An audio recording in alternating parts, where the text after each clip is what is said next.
Karen demands we pay for the iPad her child broke. I work at a bowling alley and today we had a large tournament, roughly 6 people on all 40 lanes.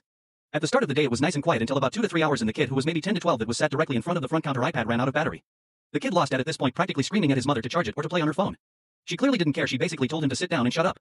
The kid only did half that. He started walking around the counter. Then he noticed the iPad we have behind the counter to help keep track of reservations and parties etc. His face lit up like it was Christmas morning. As I always do when a kid runs behind the counter I stop them and say, well, little buddy can't be back here. The kid then looked up at me, pointed to the iPad and said, but I want it. Sorry little dude, but that's our important iPad. I can't let you have it. The kid said oh and walked away. Me thinking that was the end of it went back to tending to lane calls, score corrections and all the usual stuff that happens when a tournament is going on. Then about maybe 5 minutes later I see out of the corner of my eye the kid sneaking around the side of the counter and reaching out to the iPad. Once again I told him he can't have it this time with a bit more of a strict tone to tell him I'm serious. With me still looking at him he reached out more and more until he grabbed it and ran. Luckily he didn't get far as he tripped over one of the many ball bags strewn across the floor from the bowlers. However unfortunately he landed on the tiled off eating area smashing the tablet on the ground. Naturally the kid started bawling. I rush over, grab the iPad off the ground only for some of the glass to fall out.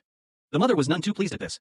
She looked beet red as she hurried over and shouted, how could you hurt my little pumpkin? I explained to her the situation and how her child tripped and smashed the iPad and she gave the stereotypical my child is an angel and can do no wrong speech and demanded that we pay her for a new iPad for her son.